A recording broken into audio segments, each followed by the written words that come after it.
IPS पाखरे शोचंती case रांडा माने करथिले केस आईपीएस माने करचंती जाउची आछि सु नुंगरा काम हला नुंगरा बोले होनी मर्दन भलिया हो यार ए जाउची आछि सु नुंगरा काम हला नुंगरा बोले होनी मर्दन भलिया हो यार करिवो ठीक है बाबा धर्म को रक्षा करिवो धर्म रक्षा करिवो सब हिंदू मानक ऊपर रहिला भाई आज आपण रक्षा करिवो धर्म ताको रक्षा करिवो जे कोन हैला आज आपण किछि एनी यार ए सब आईपीएस पाखरे रांडो शोचंती एटाला केस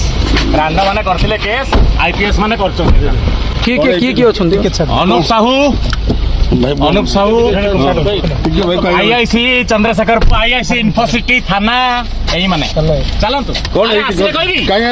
अरेस्ट हेइबा शिवतांडव स्तोत्र लिखिथिली बोली शिवतांडव स्तोत्र लिखिथिली धर्म रक्षित रक्षिता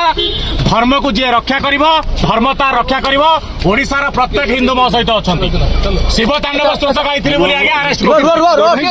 गाड़ी रखु ना रुह काई भिडी नउछ ए ताके ना कहि दे ताके सार मानकर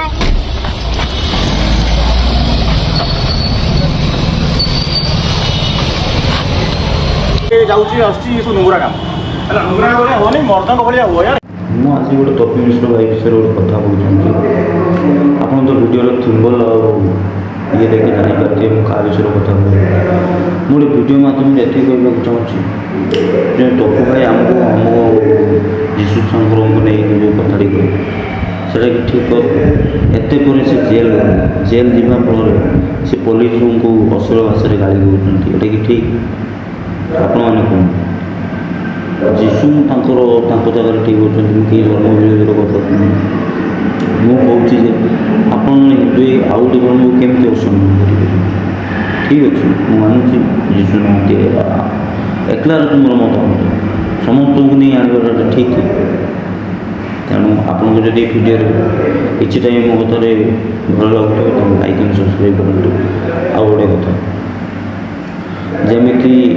ତୁମେ ଯୀଶୁ ବିଷୟରେ କହିଲ ଯୀଶୁ ନାହାନ୍ତି ନାହିଁ ସେମିତି ସେମାନେ ଯଦି ଓଲଟି କୁହନ୍ତି ଆମ ଜଗନ୍ନାଥ ନାହାନ୍ତି ଅଶିଷ୍ଟ ପୁରୁଷ ଯିଏ ପ୍ରମାଣ କରନ୍ତି ମୁଁ ତାକୁ 10 ଲକ୍ଷ ଟଙ୍କା ଦେବି ଏମିତି କଥା କହିବାଟା ଆମର ଭୁଲ ଏମିତି କହିବା ଯାଏନି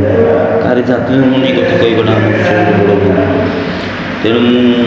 ଭିଡ଼ିଓ ବି କରିଥାନ୍ତି ରିଭ୍ୟୁ କଲି କି ଏତେ ପରେ ସେ ଆରେଷ୍ଟ ହେବା ପରେ ବି ସେ ପୋଲିସମାନଙ୍କୁ କେମିତି ଅଶ୍ଳୀଳ ଭାବରେ ଗାଳି କରୁଛନ୍ତି ଏ ଭିଡ଼ିଓଟା ଭଲ ଲାଗିଥାଏ ତାହେଲେ ଲାଇକ୍ ଆଣ୍ଡ ସବସ୍କ୍ରାଇବ୍ କରନ୍ତୁ କମେଣ୍ଟ ମାଧ୍ୟମରେ ଜଣାନ୍ତୁ ଆଉ ମୁଁ ଏମିତି ଧର୍ମ ବିରୋଧରେ ଯିଏ ରହିଲେ ମୁଁ ଏମିତି ଭିଡ଼ିଓ ଆଣିବି